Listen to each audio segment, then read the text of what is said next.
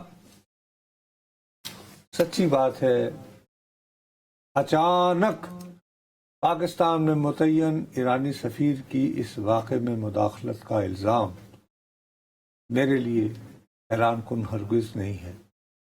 اس کی بنیادی وجہ ایک تو یہ ہے کہ ایف بی آئی کے جو ڈائریکٹر ہیں کاش پٹیل صاحب، وہ بھارتی نژاد ہیں، ہاں، اور ظاہر ہے کہ ان کا اپنا اور ایجنڈا بہت ہے۔ لگاؤ بھی ہے انہیں بھارت سے۔ اچھا، دوسرا یہ کہ اس وقت ایف بی آئی خود بے تحاشا دباؤ میں ہے، اور یہ دباؤ کو ٹرمپ کے مخالفین کی جانب سے نہیں ہے،